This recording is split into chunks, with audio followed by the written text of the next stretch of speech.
딸이 끓여준 미역국을 먹으면 안 되는 이유. 이 영상 꼭 보세요. 그날은 새벽 2시였어요. 깊은 잠에 빠져 있던 제가 문득 깨어난 건 현관문 비밀번호를 누르는 소리 때문이었습니다. 삐삐삐 하는 전자음이 조용한 새벽을 가르며 온 집안에 울려 퍼졌어요. 처음엔 꿈인 줄 알았습니다. 75살 된 늙은이한테 새벽에 누가 오겠어요? 엄마? 목소리가 들렸어요. 여자 목소리였는데 굉장히 피곤하고 지쳐 있었습니다. 마치 어디선가 오랫동안 헤매다 온 것처럼요. 저는 가슴이 철렁했어요. 혹시 무슨 사고라도 났나 싶어서 후다닥 일어나 현관으로 달려갔습니다. 누구세요? 엄마, 저예요. 수진이. 아, 수진이였구나. 그제야 안심이 됐어요. 수진이는 제 막내딸이었거든요. 35살에 결혼해서 서울에서 잘 살고 있는 똑똑한 딸이었어요. 남편도 이사고 아이들도 둘이나 있어서 행복한 가정을 꾸리고 있다고 생각했거든요. 가끔 명절에만 얼굴 보는 게 아쉽긴 했지만 바쁜 세상에 그러려니 했죠. 왜 그래, 수진아? 이 새벽에. 문고리에 손을 걸치려는 순간이었어요. 엄마, 저 좀 재워주세요. 그 말이 귀에 꽂히는 순간 온몸에 소름이 돋았습니다. 재워달라고? 왜? 무슨 일인데? 머릿속이 하얘졌어요. 하지만 이상하게도 몸이 먼저 반응했습니다. 손이 저절로 움직여서 현관문을 열고 있었어요. 문을 열자 수진이의 창백한 얼굴이 보였습니다. 평소와는 완전히 다른 모습이었어요. 눈 밑에는 짙은 다크서클이 있고 머리카락도 부스스했습니다. 손에는 큰 가방을 하나 들고 있었는데 마치 급히 짐을 싼 것 같았어요. 그런데 가장 이상한 건 수진이의 표정이었어요. 평소 당당하고 밝던 모습은 온데간데 없고 마치 겁에 질린 동물 같은 눈빛이었거든요. 수진아, 무슨 일이야? 왜 이렇게? 말 나중에 해요, 엄마. 지금은 너무 피곤해요. 수진이의 목소리에 담긴 절망감이 저를 완전히 깨웠습니다. 이건 단순한 방문이 아니었어요. 뭔가 심각한 일이 일어난 거죠. 저는 더 이상 묻지 않고 수진이를 안으로 들였습니다. 딸이 이렇게 힘들어하는데 질문을 할 때가 아니었거든요. 수진이는 제 침실 옆 작은 방으로 들어가더니 바로 쓰러지듯 잠들었어요. 그 모습을 보니 저도 덩달아 마음이 무거워지기 시작했어요. 수진아, 도대체 무슨 일이야? 하지만 딸은 이미 깊은 잠에 빠져 있었습니다. 숨소리가 거칠고 가끔씩 잠고대를 하는 게 깊은 스트레스에 시달리고 있는 것 같았어요. 저는 거실로 나와서 차를 한 잔 끓였습니다. 새벽 공기가 차갑게 느껴졌어요. 창문 너머로 보이는 가로등 불빛이 희미했고 길거리는 텅 비어 있었습니다. 모든 게 평소와 다름없는 평범한 새벽이었어요. 그런데 왜 수진이는 이런 시간에 집을 나와서 여기까지 왔을까요? 그 다음날 오전 수진이는 10시가 넘어서야 일어났어요. 평소 일찍 일어나는 아이였는데 정말 피곤했나 봅니다. 엄마, 안녕하세요. 어색한 인사였어요. 마치 오랫동안 만나지 못한 사이처럼. 잘 잤어? 아침 먹어야지. 제가 미역국을 끓여놨는데 수진이는 별로 먹지 못했어요. 숟가락을 들었다 놨다 하면서 계속 핸드폰만 확인했거든요. 누구한테서 연락 오길 기다리는 것 같았어요. 수진아, 도대체 무슨 일이야? 이제 말해줘도 되잖아. 제가 조심스럽게 물었을 때 수진이가 고개를 들더니 저를 똑바로 쳐다봤어요. 엄마, 저 이혼할 것 같아요. 그 말이 떨어지는 순간 제 손에서 숟가락이 떨어졌습니다. 이혼이라고? 왜? 무슨 일인데? 제 목소리가 떨렸어요. 수진이는 눈물을 글썽이며 말했어요. 지훈 오빠가 다른 여자랑. 그 말을 끝까지 하지 못하고 울음을 터뜨렸어요. 제 마음도 같이 무너져 내렸습니다. 지훈이가 바람을 폈다고요? 그 착한 사위가. 처음엔 믿을 수 없었어요. 지훈이는 수진이를 정말 사랑했거든요. 결혼할 때도 수진이를 위해서라면 뭐든 하겠다고 했었는데. 확실해? 혹시 오해는 아니고? 아니에요, 엄마. 제가 직접 봤어요. 수진이의 목소리가 떨렸어요. 어제 지훈 오빠 병원에 저녁 도시락 갖다 주려고 갔는데 그 병원 주차장에서 지훈 오빠가 다른 여자랑 키스하는 걸 봤어요. 그 순간 온몸에 피가 거꾸로 도는 것 같았습니다. 지훈이가 정말 바람을 피웠다고요? 그것도 이렇게 뻔뻔하게. 지난 몇 달간의 일들이 파노라마처럼 떠올랐어요. 지훈이가 자꾸 야근이 많다고 했던 것, 집에 늦게 들어온다고 했던 것, 그리고 무엇보다 명절에 와서도 계속 핸드폰만 보던 것까지. 모든 게 의심스러워졌어요. 수진아, 그래서 어떻게 했는데? 바로 집에 가서 따졌어요. 그런데 지훈 오빠가 뭐라고 하는지 아세요? 수진이가 분노에 찬 목소리로 말했어요. 수진아, 미안해. 하지만 나도 어쩔 수 없었어. 우리 사이가 요즘 너무 삭막하잖아라고 하더라고요. 삭막하다고요? 육아하고 집안일 하느라 정신없는 아내한테 그런 소리를 한다고요? 듣고 있던 제 마음도 화가 치밀었어요. 어떻게 남편이 아내한테 그런 말을 할 수 있어요? 더 기가 막힌 건 그 다음이었어요. 수진이가 계속 말했어요. 그런데 지훈 오빠가 그러더라고요. 어차피 이렇게 된 거 정리하자. 아이들은 내가 키울 테니까 넌 내 갈 길 가라고. 뭐라고? 아이들을 빼앗겠다고? 제가 깜짝 놀라서 소리쳤어요. 네, 엄마. 그래서 제가 절대 안 된다고 했더니 그럼 법정에서 보자고 하더라고요. 의사니까 경제력으로는 자기가 유리하다면서. 정말 나쁜 놈이구나 싶었어요. 바람 피운 것도 모자라서 아이들까지 빼앗으려고 하다니. 그래서 어젯밤에 아이들 데리고 나왔어요. 일단 엄마한테 와서 생각을 정리하려고. 잠깐, 그럼 아이들은 어디 있는데? 제가 깜짝 놀라서 물었어요. 집에 있어요. 지훈 오빠한테 들킬까 봐 다른 곳에 맡겼어요. 수진이가 한숨을 쉬며 말했어요. 엄마, 정말 모르겠어요. 어떻게 해야 할지. 보고 있으니 정말 가슴이 아팠어요. 제가 그렇게 예뻐하던 딸이 이런 고통을 겪고 있다니. 수진아, 일단 진정하자. 엄마가 도와줄 테니까 걱정하지 마. 정말요, 엄마? 수진이가 희망에 찬 눈빛으로 저를 봤어요. 물론이지. 내가 내 딸인데 누가 안 도와줘. 하지만 솔직히 저도 막막했어요. 이런 일은 처음 겪어보는 거라. 그런데 일단은 수진이를 위로하는 게 중요했어요. 그날부터 수진이는 계속 제 집에서 지냈어요. 낮에는 아이들 돌보러 집에 가고 밤에는 제 집으로 와서 잤죠.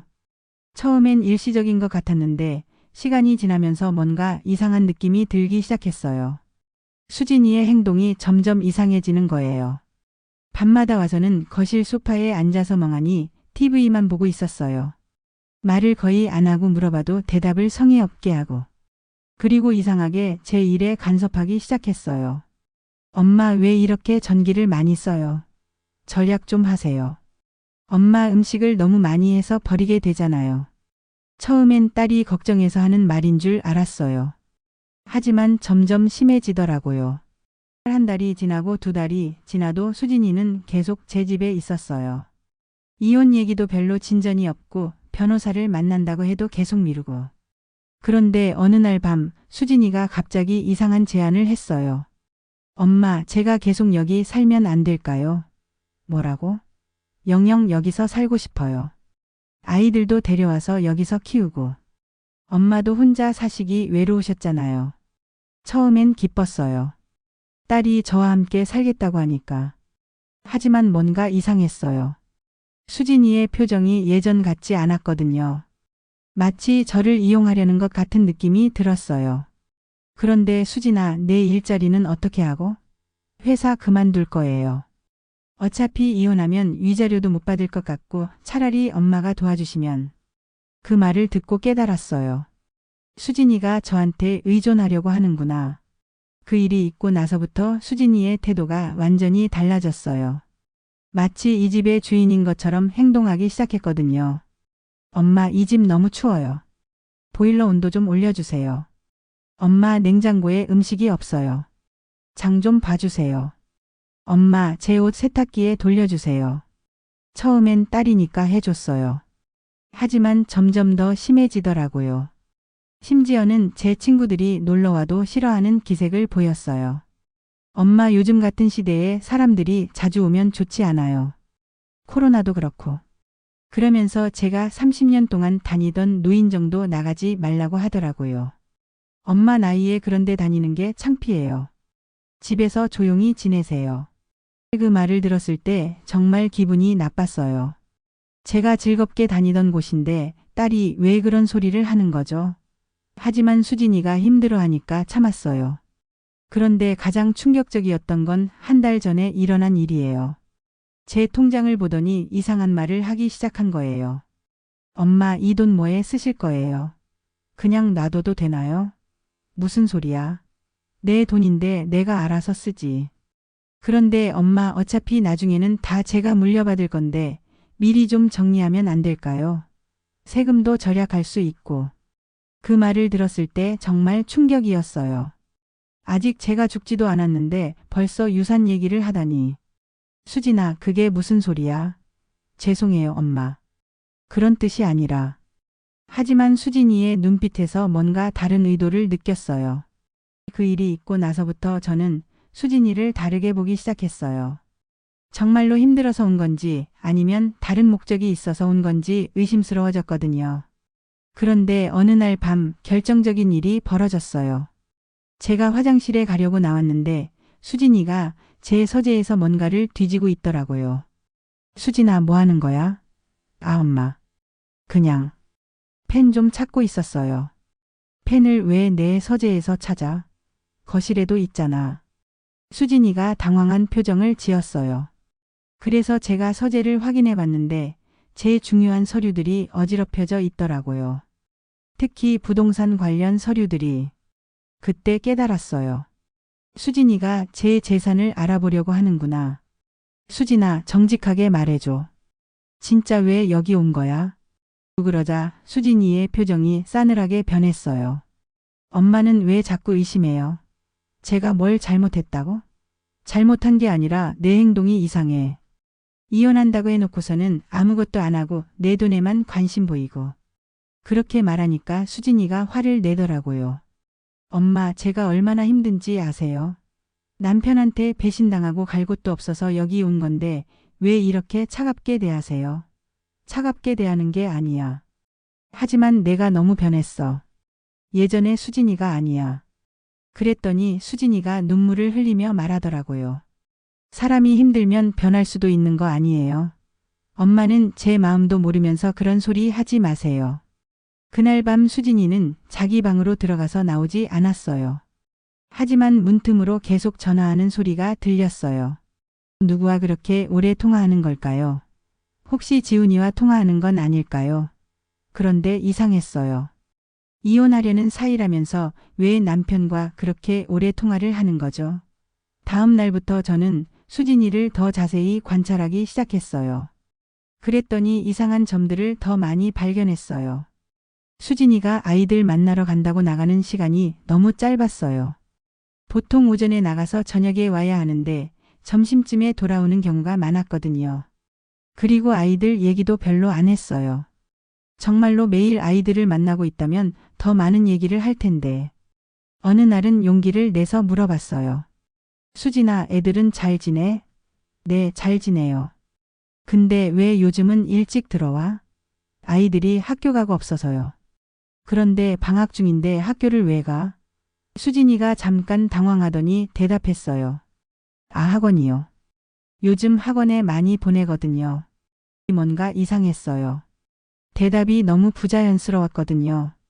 그래서 며칠 후에 직접 확인해 보기로 했어요. 수진이가 나간 후에 전화를 걸었어요. 아, 이모님. 저 수진이 엄마예요.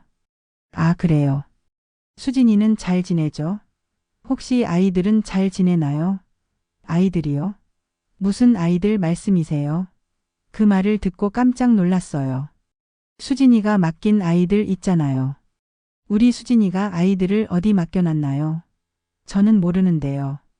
수진이가 혼자만 가끔 왔다 갔다 하는데 그 순간 머릿속이 하얘졌어요. 수진이가 거짓말을 했다는 뜻이었어요. 아이들은 어디 있는 거죠? 그리고 수진이는 매일 어디를 가는 거죠? 그날 밤 수진이가 돌아왔을 때 추궁했어요. 수진아, 아이들이 어디 있어? 집에 있다고 했잖아요. 내가 확인해 봤는데 없던데? 수진이가 당황한 표정을 지었어요. 잠깐 다른 곳으로 옮겼어요. 어디로? 왜 말 안 했어? 그냥. 지훈 오빠가 찾을까 봐서요. 거짓말 하지 마. 진짜 어디 있는 건데? 제가 강하게 물으니까 수진이가 결국 진실을 말했어요. 지훈 오빠한테 있어요. 뭐라고? 아이들이 지훈이한테 있다고? 그럼 너는 매일 어디 간 거야? 수진이가 고개를 숙이더니 말했어요. 그냥 카페에서 시간 보내거나 친구들 만났어요. 정말 허탈했어요. 그러면서 왜 거짓말을 했어? 말하면 엄마가 집에 가라고 할까 봐서요. 그제야 모든 게 이해됐어요. 수진이는 처음부터 저를 속인 거였어요. 이혼도 아이들 문제도 모든 게 거짓말이었던 거죠. 수진아, 그럼 진짜 이혼하는 거야? 안 하는 거야? 수진이가 한참 동안 말이 없더니 대답했어요. 아직. 정확히 정하지 못했어요. 정하지 못했다고? 그럼 지금까지 뭐 한 거야? 엄마, 저도 혼란스러워요. 지훈 오빠랑 다시 잘 해볼까도 생각하고 아니면 정말 헤어질까도 생각하고. 그래서 시간이 필요했어요. 시간이 필요해서 나를 속인 거야. 정말 실망이었어요. 제가 그렇게 걱정하고 도와주려고 했는데 딸이 저를 이렇게 이용했다니. 수진아, 넌 정말 변했어. 예전에 우리 딸이 아니야. 그러자 수진이가 갑자기 화를 내기 시작했어요. 엄마는 제 마음도 모르면서 그런 소리 하지 마세요. 제가 얼마나 힘든지 아세요? 힘든 건 알겠는데 그렇다고 나를 속이는 게 맞아? 속인 게 아니라 말할 타이밍을 놓친 거예요. 그리고 엄마도 혼자 사시는 게 외로우셨을 텐데 제가 있으면 좋잖아요. 좋긴 좋지. 하지만 거짓말로 시작한 건 아니지. 그럼 이제 어떻게 할 거야? 집에 돌아갈 거야? 수진이가 잠시 생각하더니 말했어요. 조금 더 있으면 안 될까요? 정말로 결정할 때까지만. 그 말을 듣고 한숨이 나왔어요. 딸이긴 하지만 이렇게 계속 저를 이용하려고 하니까 기분이 좋지 않았거든요. 며칠이 지나도 수진이는 별다른 결정을 하지 않았어요. 그냥 계속 제 집에서 지내면서 매일 나갔다가 오고. 그런데 점점 더 주인 행세를 하기 시작했어요. 엄마, 이 집 정말 정리가 안 되어 있어요. 제가 좀 정리해 드릴까요? 엄마, 요즘 물가가 많이 올랐는데 가계부 같은 거 쓰세요. 제가 도와드릴게요. 처음엔 고마워서 받아들였어요. 하지만 점점 수진이가 제 일에 너무 깊숙이 개입하려고 했어요. 특히 돈 관리에 관심이 많았어요. 엄마, 이 통장 잔고가 많네요. 투자 같은 거 해보셨어요? 엄마, 이 보험 너무 비싸네요. 해지하시는 게 어떨까요? 왜 자꾸 내 돈 얘기를 하는 거야? 제가 물어보자 수진이가 씁쓸하게 웃었어요. 엄마, 저도 현실적으로 생각해야 하잖아요. 이혼하면 혼자서 아이들 키워야 하는데 경제적으로 준비가 필요하죠. 그럼 남편한테 위자료 받으면 되잖아. 바람 핀 게 지훈이인데. 그게 그렇게 간단하지 않아요, 엄마. 지훈 오빠가 워낙 교활해서. 그리고 저는 경제 활동도 안 한 지 오래됐고. 그래서 생각해 본 게 엄마가 좀 도와주시면.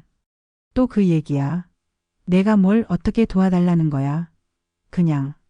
당분간은 여기서 살면서 정리하고 나중에 엄마 재산 정리할 때 미리미리 해두면 세금도 절약하고. 수진이의 말을 끝까지 듣고 나니 정말 어이가 없었어요. 결국 제 재산이 목적이었던 거죠. 수진아, 내가 정말 그런 생각으로 여기 온 거야? 아니에요, 엄마. 그런 뜻이 아니라. 그럼 무슨 뜻이야? 솔직히 말해봐. 수진이가 한참 동안 말이 없더니 입을 열었어요. 엄마, 사실 제가 많이 힘들어요. 결혼 생활도 그렇고 아이들 키우는 것도 그렇고. 가끔은 모든 걸 던져버리고 싶을 때가 있어요. 그래서 엄마한테 온 건데 엄마는 자꾸 의심만 해요. 의심하는 게 아니야. 하지만 내가 거짓말을 했잖아. 그리고 자꾸 내 재산 얘기만 하고. 그럼 엄마는 저보다 돈이 더 소중하다는 거예요. 그게 무슨 소리야? 돈이 소중한 게 아니라 내가 정직하지 않아서 실망한 거야. 정직하지 않다고요? 엄마도 참 심하시네요. 제가 뭘 그렇게 잘못했다고. 그 순간 저는 깨달았어요. 수진이가 정말 변했구나. 예전에 착하고 솔직했던 딸이 아니라 자기 이익만 생각하는 사람이 되었다는 걸. 수진아, 이제 정말 결정해야 할 때가 온 것 같아. 뭘 결정해요? 집에 돌아갈 거냐, 정말 이혼할 거냐. 이렇게 계속 애매하게 있을 수는 없어.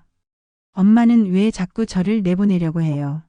내보내려는 게 아니야. 하지만 이렇게 결정도 안 하고 계속 있으면서 내 일에만 간섭하는 건 좋지 않아. 간섭이 아니라 도움을 드리는 거예요. 도움이라고? 내 통장 내역 확인하고 내 서류 뒤지고 내 보험 해지하라고 하는 게 도움이야. 수진이가 잠깐 당황한 표정을 지었어요. 그건 엄마를 위해서 한 말이에요. 나를 위해서? 누가 부탁했어? 그날 밤 수진이는 자기 방에 들어가서 또 오랫동안 전화를 했어요. 그런데 이번엔 목소리가 들렸어요. 여보, 엄마가 자꾸 의심해. 어떻게 하지? 여보라고? 지훈이와 통화하는 건가요? 그럼 정말 이혼할 생각이 없는 건가요? 아니야, 조금만 더 기다려. 엄마가 마음을 바꿀 거야. 마음을 바꾼다고? 무슨 마음을요? 그래, 알았어. 그럼 그 방법으로 해보자. 무슨 방법이라는 거죠? 저는 문 앞에서 더 듣고 싶었지만 수진이가 전화를 끊어버렸어요. 하지만 뭔가 불길한 예감이 들었어요. 수진이가 지훈이와 무슨 계획을 세우고 있는 것 같았거든요. 다음 날 아침 수진이가 평소보다 밝은 표정으로 나왔어요. 엄마, 안녕하세요. 어제는 죄송했어요. 제가 너무 예민했나 봐요. 갑자기 왜 이래? 어제까지 삐져 있었으면서. 엄마 말씀을 듣고 보니 제가 잘못 생각했나 싶어서요. 앞으로는 엄마 일에 간섭 안 할게요. 정말 이상했어요. 어제까지 그렇게 고집부리던 수진이가 갑자기 왜 이렇게 순해졌을까요? 뭔가 꿍꿍이가 있는 것 같았어요. 그런데 그날 오후에 정말 이상한 일이 일어났어요. 수진이가 갑자기 저한테 특별한 음식을 해준다고 하더라고요. 엄마, 그동안 신경 써주셔서 고마워요. 오늘은 제가 엄마가 좋아하시는 갈비찜 해드릴게요. 갑자기 왜? 그냥요. 효도하고 싶어서요. 요즘 엄마한테 짜증만 내고 그래서 미안했어요. 수진이가 정성스럽게 갈비찜을 끓이는 모습을 보니 마음이 좀 누그러졌어요. 그래, 역시 내 딸이야. 잠깐 삐뚤어졌을 뿐이지. 하지만 뭔가 석연치 않은 느낌은 계속 남아 있었어요. 저녁 시간이 되자 수진이가 정말 맛있어 보이는 갈비찜을 차려줬어요. 와, 정말 맛있겠다. 엄마, 많이 드세요. 제가 정성껏 만들었어요. 그런데 이상한 건 수진이는 별로 안 먹더라고요. 왜 너는 안 먹어? 저는 다이어트 중이에요. 엄마만 드세요. 혼자 먹기 뭐하네. 괜찮아요. 엄마 드시는 모습 보는 것만으로도 기뻐요. 그렇게 말하면서 수진이가 계속 저를 지켜봤어요. 뭔가 기대하는 것 같은 눈빛이었어요. 첫 숟가락을 떠서 입에 넣는 순간 이상한 쓴맛이 났어요. 이 맛이 뭐야? 쓴맛이 나는데? 아, 혹시 약재를 너무 많이 넣었나 봐요. 몸에 좋다고 당귀하고 한기를 넣었거든요. 약재라고? 그런데 왜 이렇게 쓰지? 조금만 참고 드세요, 엄마. 몸에 정말 좋아요. 뭔가 이상했어요. 약재를 넣었다고 해도 이렇게 쓸 리가 없잖아요. 그리고 수진이의 표정도 이상했어요. 계속 저를 빤히 쳐다보면서 뭔가를 기다리는 것 같았거든요.